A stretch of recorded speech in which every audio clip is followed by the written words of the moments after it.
The reality is that we talk ourselves out of the possibility of things. Like, we are easy to be hard on us, but really difficult to trust us, right? To trust ourselves with things because we undermine the ability and the talent that we actually have. The truth is that your story is going to be one of the greatest things that you will ever tell. One of the most powerful things that you ever use. The most powerful tool in everything, in every aspect, every relationship, every business negotiation, everything you dive into, your story will have so much power. But knowing and owning it are two completely different things. Like, people know what they've been through. They know the lives that they lived. And they either become the thing that they're afraid of, or they make this the catalyst as to why they're going to be successful. One of the greatest stories I've ever heard about success is actually from St. Teresa of Calcutta. And there's a story of the senator who he went to meet with her. He was looking around. He came to see the facilities. He came to see everything he was doing. And he was looking at this and asked her, "It's like, how is it that you're successful? Like, how is it you plan to be successful in such terrible conditions?" And she responded in the most profound way ever. She said, "I'm not called to be successful. I'm called to be faithful."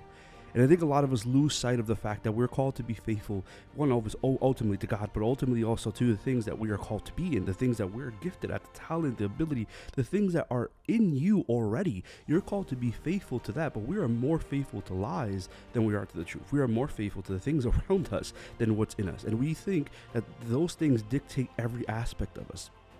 Now, obviously, this clearly is closer to her faith, right? It's closer indicated to what she's lived through, who she is, and what she believes. But this is just the truth for everybody, that you are called to be faithful to what's good for you, what's going to be serviceful and purposeful for you. And you are more faithful to the lie about you than the truth about you. And until we learn that we need to be faithful to every aspect of us before anything else, we're going to keep falling into that trap. We're going to keep falling into this, "I'm not capable, I'm not able, my life isn't purposeful." We'll keep falling into the lies of everything else except for who we actually are.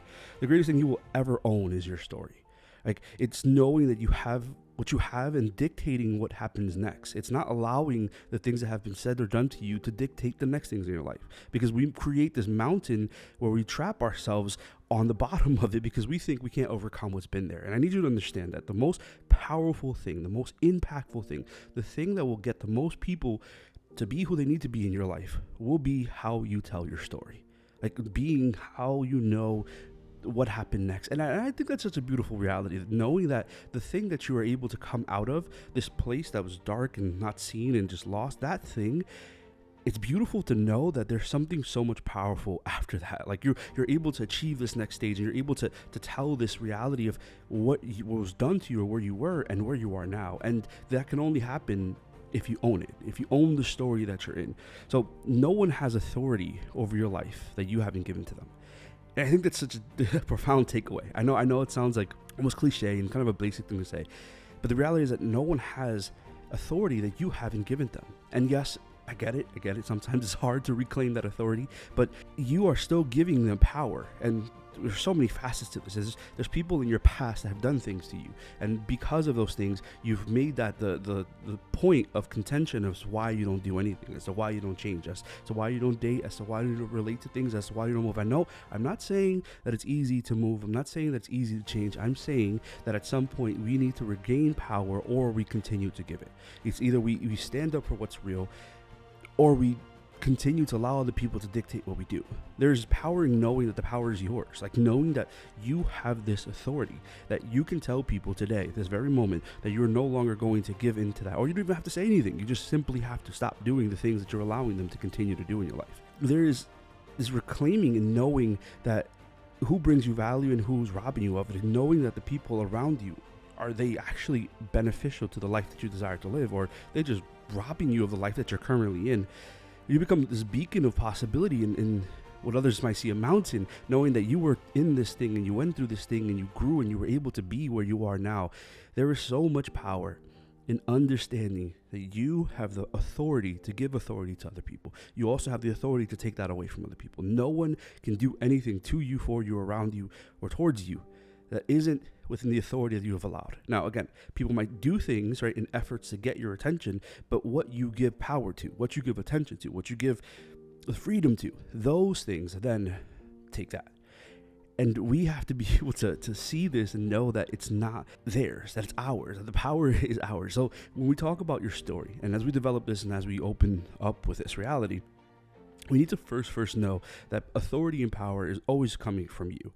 Every relationship, every conversation, everything, even if it feels like they have the power dynamic, even if it feels like the things that they have done have caused you to, this ripple, when we're able to look at those things and stop giving it the power that it's taking, then we're able to regain power over it. I know it sounds like a word salad here, so I just want to break that down for you, because sometimes we get so caught up in what was said or done that we don't live anywhere else, right? We stay trapped in a chapter of our lives. And when you look at that scope, the only way that you ever move from that is by not continuing to make that thing the center point of everything you do. So in a practical sense, let's take the example, school, right? You felt like you were never good enough. You felt like you never had the appropriate grades, that you never lived up to what your potential, your actual potential. And for that reason, you're afraid to move into anything that's going to cost you this. But there's this power in understanding that in one moment you felt that way, but now you're able to see that from a different perspective and grow through that particular thing. You're able to go back into it and say, well, I knew I couldn't then, but I know I can now. I know that the power I have is being taken back because I'm not that person. I'm not in that place. I'm not in that situation. I'm not in that time frame. I'm here. And being able to regain that power is knowing that the authority is ultimately going to be yours. Knowing that you have that grasp over it. So your story isn't just bold and exciting. It's important. And I think we lose sight of the fact that the things that we've gone through, the places that we've been in, that they're not just things that have happened to us. They're a big portion of our life. And that, yes, they're things that we live through, but they're not things that should continue to live in us. They're not things that should own and control and be manipulative of every action we take next. They're so important. They're so good because they are a part of what you're becoming now. And actually, the worst things that you've ever lived, even those things have such beauty behind them because they create this character that you're in now. So your story is bold. It's exciting. It's important because all the people that will hear it. And I know that a lot of people think that they don't have these good stories or this overglorious thing or this purposeful thing, but I promise you that in some point, at some part of your life, there is something that someone needed. And if you are authentically who you are called to be in this point of your life, or as you grow through, then that thing that you went through will now not just help you build that character, not just help you become this full person of who you are now, but it will also help that person that didn't know that they needed that help. It would also be that thing that this particular person that was struggling with, when they hear your story, when they hear what you did next, when they hear the success that you had in it because you chose to follow you and not what's been done to you, that thing will be a catalyst for them. That'll be the light on the mountaintop. That'll be that part of the mountain that they're in struggling, but they see that you're up there, and that's going to be the thing that's going to help them. And it's just so beautiful to know that there's something that you've gone through that might have hurt that for somebody else is going to help heal. It's the reality that this is something that's just going to be a major stone as to what you've done for other people, because the reality is that we need each other. But in this concept, you need you, your future needs you, your present needs you, the people that you're encountering and the people that you'll meet in life, your family, your kids, all these people will need the story of your life. And the thing that you were afraid to go through, the thing that you've made a stumbling block, that thing, that part of the story is so important. And I mentioned this in the very first episode. I feel like I kind of revert to a lot of these things. I think it's just so much importance to understand that our story has power and our stories matter. And the things that we say and the things that we do, whether we give it authority or not, those things are still a part of everything. And they're still a part of the things that are making us now. It's just making sure that those things are not the things that control every aspect. Right? They add, right? They're a part of the character building. They're a part of the development. They're part of the growth. They're part of the beauty, but they shouldn't be the thing that drives the boat. They shouldn't be the thing that you always revert to. We get stuck in the things that have been said or done to us because we think that those things are who we are. And I need you to break that lie. You are not the things that have happened to you. You're not the things that have been said about you. You are the person that chose to see those things and not go back to them. You're the one that chose to break the cycles, to create this person that would help other people. The reality is that your story, this is not your brokenness. It's who you were before and who you are after. Like the story of you outside of the bad relationships, or outside of the broken marriages, or outside of the broken family dynamics, or outside of all the things that just completely lie to you. Those things, despite those things, you are who you are.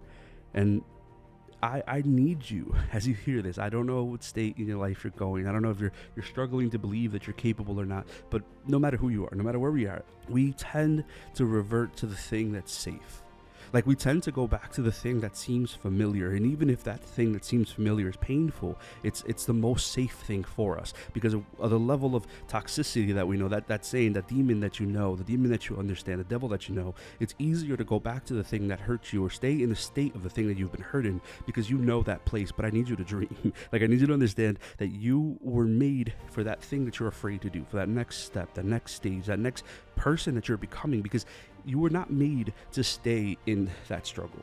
And I've met so many amazing, beautiful people in this world who have limited themselves, who have literally just killed different aspects of potential of good in their life because they've stayed in things that have been said or done to them in their past. And I'm not minimizing the effort and the work that it takes to grow from those things, but at some point we have to stop making the excuse that I've been hurt so bad that I can't heal, because you did nothing to heal. You stayed in the place and the time and the struggle that you were in, thinking that particular thing is all you are, and it robs you of the story.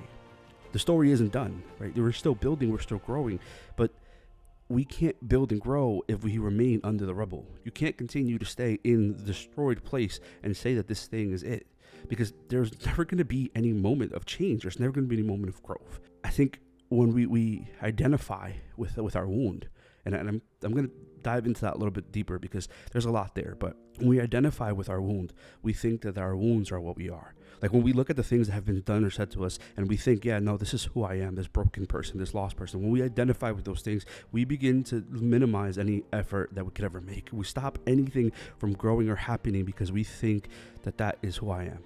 There is no world, there's no place, there's no time where you pretending to be this person that was hurt by someone else, pretending to be that person, right? And I say pretending because you are not that person. You are not the person that was made to feel like they're nothing. You're not the person that was made to be belittled. You're not the person that's meant to be in these flawed states. That's just not who you are. But you are pretending to be this because someone's convinced you of it. And sometimes that someone is you. The thing that you have struggled with, you've allowed yourself to be so masked by it that you think that this is who you look in the mirror and that's who you see. This perspective, this view from this wound, that it becomes the only thing you are. And again, I feel like this has been like a thread for the last 3 episodes where we've talked about the Pygmalion effect. We've talked about it from the successful side.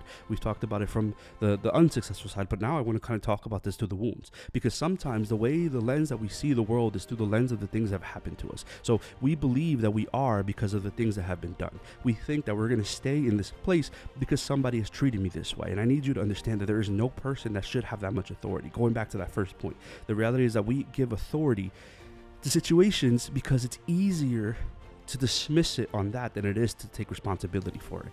It's hard to be accountable for ourselves, let alone for things that have been done to us. So we don't change because our accountability isn't rooted in us, it's rooted in them. We tend to say, oh, well, someone said to me, or someone did this, or someone limited me in this place. And because of that, you say, well, that's their fault and I can't do this. No, they're not. Yes, they might have caused the wound, but they're not responsible for your healing. They're not responsible for your change. They're not responsible for your things. We see this so often with like parental wounds, right? We think that we're limited by our healthy relationships based on the poor ones that we've had. We stop ourselves from being fully joyful and fully us because we think that that's what we're limited to. That's our wall. That's the border. I need you to challenge that, right? I need you to challenge that core wound. I need you to challenge that thing that has been ingrained and it's almost subconsciously just there. Just this feeling of inadequacy or negative like self-thought or all these things that aren't tangible, that are in our mind, that are so deeply embedded that we have identified ourselves with them. And whether we're aware of that or not, whether it's, again, conscious or subconscious, we can't continue to identify with those wounds and then wonder why we don't change. I need you to identify those things and do something towards them, because we can't just let these things be dormant and then expect for them to leave. They won't. They're comfortable. Your wounds have made home there. So your story now becomes under that wound instead of out of that wound. And there's always like this beautiful imagery. Tupac actually had a song with the rose. It's poetry, but he talked about the rose that grew from concrete, right? And you see this imagery of something that wasn't meant to be beautiful to grow in a place that wasn't beautiful. Something beautiful that grew from a place that wasn't beautiful, right? This reality where something came out of nothing And there's this truth that when we grow on this is the beauty and power of your story, that when you grow out of something that was meant to kill you, when you grow from a place that you weren't meant to grow in, when you identify this thing that's just the worst part for you, something powerful happens. Something changes in you, but not just in you, but in everyone around you, in the world around you, the way you interact, the way you speak, the way you change, because there's almost like this superpower. Okay, me and my imagery, I know a lot of people don't know about Dragon Ball Z or stuff like that, but when I was growing up, that was something I would watch often. I feel like all middle-aged men at this point, I'm middle-aged, I'm in that area, I feel like everyone at this point has seen those things. But there's like this main guy, if you don't know, his name's Goku, and every time he'd fight somebody and lose or be hurt, he'd actually come back stronger. So significantly stronger. So what I mean is that this place that you have been hurt in actually now becomes one of your strongest points. This thing that you are living with as a wound, as a battle scar, it now becomes one of your strongest points of contention, because you have not allowed it to kill you. It's actually become something you've used to grow. That brokenness that was meant to be ugly and flawed and lost, that thing now becomes more to the story. It becomes this beautiful part of the mountain that was meant to kill you. And this episode, specifically 10, again, everything here is intertwined, because again, I mentioned this before, that we're going to have other people and the whole purpose of growth and intimacy and these things, but I've wanted to intertwine these things so much so because I think our woundedness is the one main factor that we all have in common, that for a lot of us, we haven't learned how to grow through. And I'm not emphasizing this because it's just another episode. I just think it's important to be able to have a grasp on this before we talk to any other people. I mean, again, everyone has a story. Wherever you are, wherever part of your life, wherever healed or unhealed you are, or whatever that is for you, every single human has a story. And as we bring other people on to hear their stories, I think we need to understand that the woundedness is what makes us, right? These scars that we have are uniquely ours, and it's either the thing, again, that doesn't allow us to grow, or it's the thing that will change the perspective. And I want to bring people and speak to people who have struggled with these things, but I need you, if you're watching or listening, to understand, to be the first person to hear these things, that our woundedness, as we hear other people's wounds, is not unique, right? Because we're all hurt. We all have something we struggled through or struggled with or are struggling or will struggle with. But our wounds are ours. And our wounds are what make our story. They will make this beautiful thing as to just the arc of everything. I've seen so many people make some amazing changes in their lives because of the wounds that they've had, because of the things that they've struggled with, and because of this identity in them that it's just easier, it's just not even easier, but maybe just better to live a life full, because they know how much it hurts to hurt. Like, they know the thing that they've gone through, they know the person that they were, they know the struggles that they had before, and being able to just change that in you is going to be the greatest thing you will ever do. Being able to use that instead of, again, let it use you or own you, and being able to make that into something amazing. I've been fortunate that I've had some amazing conversations with people throughout my life, especially like in ministry and stuff, and as a preacher, and some of the most sad stories, we'll put it this way, that I've ever heard have come from people that were so young and people that were struggling with so much. And there's this woundedness, this hurt, this desire to belong, to be, this desire to just be a part of something, and not just be a part of something, but to be loved and to be invited in that thing. And I think that this starts, again, yes, the people around us, but it starts when we start looking at those things and just making it the everything of us. So I don't belong because someone didn't love me, or someone didn't speak to me properly, or someone didn't invite me to something. So in that thought process, and this is how our brains work, right? We begin to think that this is how everyone else is. We begin to think that this is the only way I'll ever be loved or cared for or even seen, because that's all we have. So we lose sight of the fact that we should be loved and invited and cared for, just intrinsically, not even because of something that I've done, but because of the people around me. But we don't always have that situation. It's not always that case, but we give authority to the thought and not the reality. We give authority to what's happening in our brain and not what's actually in our lives. And even if you don't have those quote unquote people, even if you're not in that situation where you feel that, it doesn't diminish you of it. So the reality of this, right? This reality where we are naturally loved. Like, there's this natural inclination towards who we are. it comes down to this, and just again share these stories of these young people that I've encountered, and all people of all ages, but there's a couple that specifically just come to mind. And I remember I was in a conference in Oregon, and I was speaking at this conference, and it was youth conferences, faith-based, of course. And as I'm speaking, I remember we invited people to be prayed with, right? Prayed over. Again, if you don't align with faith stuff and you're just listening, this is, again, there's so much philosophy, and I've said this so many times. Whether you align or you don't align, or you believe or you don't believe, it's okay. You're welcome here. But there's just so much philosophy behind this, regardless of what you believe or what you don't believe. Just a little disclaimer for those people who just, faith. I never want you to feel like I'm throwing faith down in your throat, right? You're just welcome here regardless. But just the philosophy behind it. So this kid invited the kids to pray, and this particular kid asked me to pray with him. And as I'm praying with him, his question for me was, why am I not loved? Like, he was struggling with a bunch of other things, right? Like a drug addiction and all these things. And as a teenager, very young teen, and in Oregon specifically, like, that's a very high rate of drug use and all these things. But his question was, why am I not loved? And it broke my heart, because this is reality where we think like this. Like, it's, yes, we're using this kid as an example, but this is a common wound for a lot of us, that we depict how we are or who we are based on how people have treated us or haven't treated us. So his image of him at such a young age is that he's not loved. It's like, despite what his parents might have done or said, or his family or his friends around him, there is this emptiness, because we've identified, again, ourselves with that emptiness. We've identified our person, who we can be, who we are, on the lack of what other people have offered us.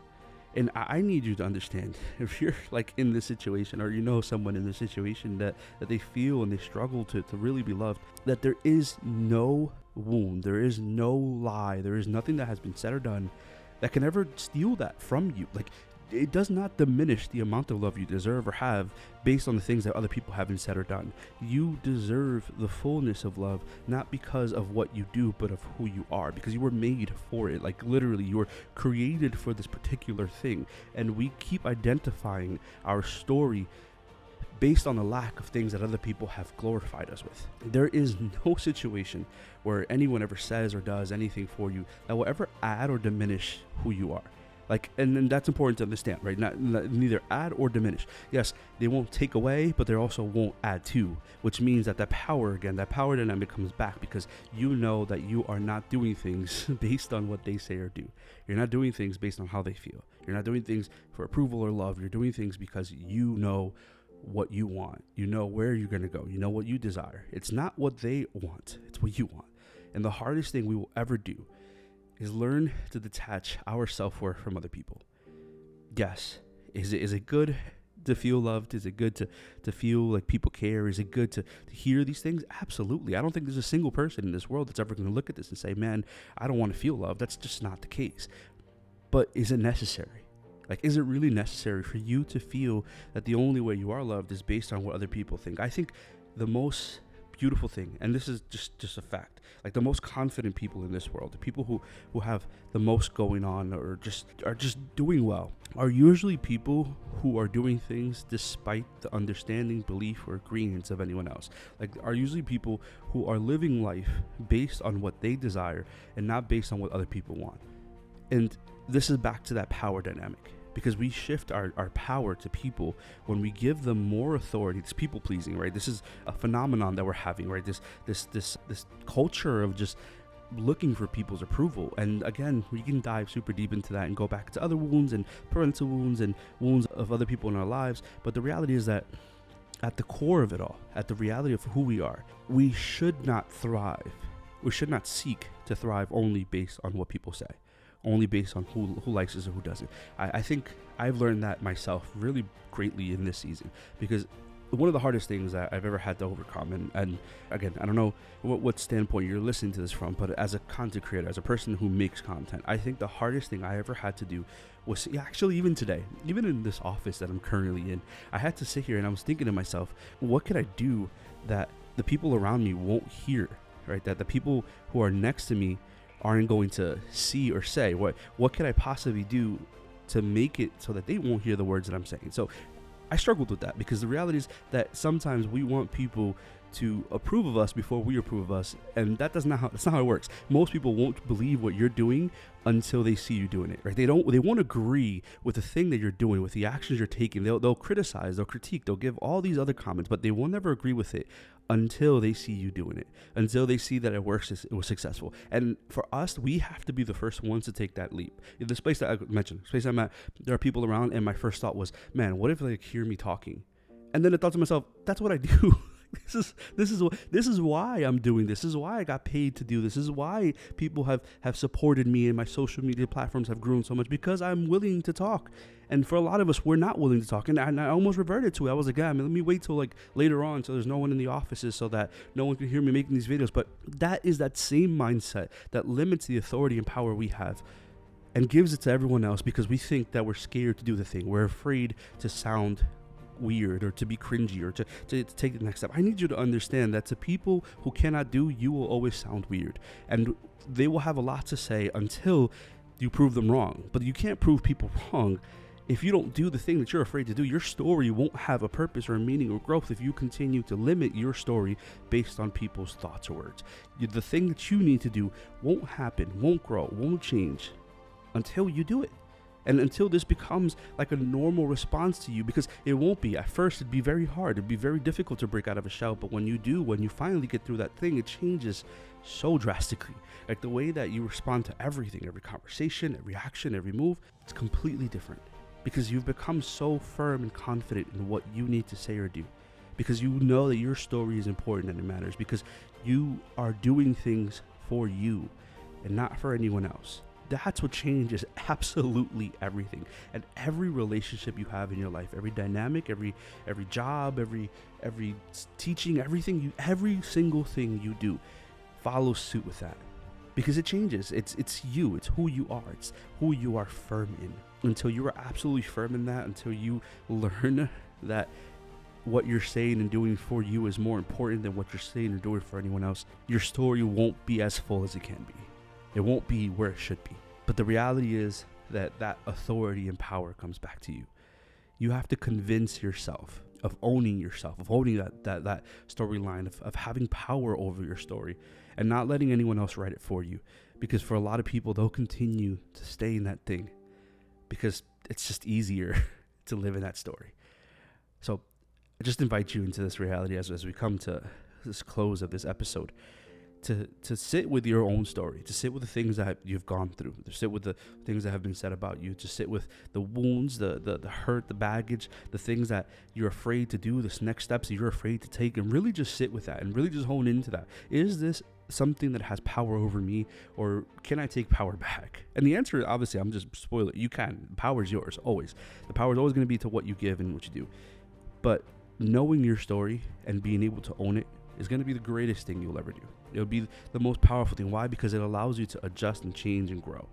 And until that power is back in your hands, until you are able to create that in you, you'll continue to give that power away. You'll continue to say, I won't do because someone did. I won't do because someone said. I won't do because I'm afraid of what they'll think. The reality is that everyone is going to have their own opinions. They're always going to have their own things to say. They're always going to have whatever they want. But it's your job to take that power back. It's your job to shift that authority, not to them, but to you. It's your job to be bold, to live in that exciting story, and to know that your story is important. It's your job to live the dream that you had before you felt like you were broken. That thing that you knew that you were capable of doing, and the thing that you might have been afraid to do. Your story matters, and it's important. And every aspect of it, every change, every movement is important. So I'm just glad you're here in this episode. And the next couple of episodes, again, we're really diving into wounds. This whole segment that we're going to be doing is about wounds, because I feel like that's something that I've gotten a lot of questions over, and things that people really struggle with in unpacking and healing certain wounds. And maybe we won't get everything perfect, but maybe something can be made clear. So thank you for being on this episode. Thank you for listening. And I just hope that this helped. I'll see you in the next one.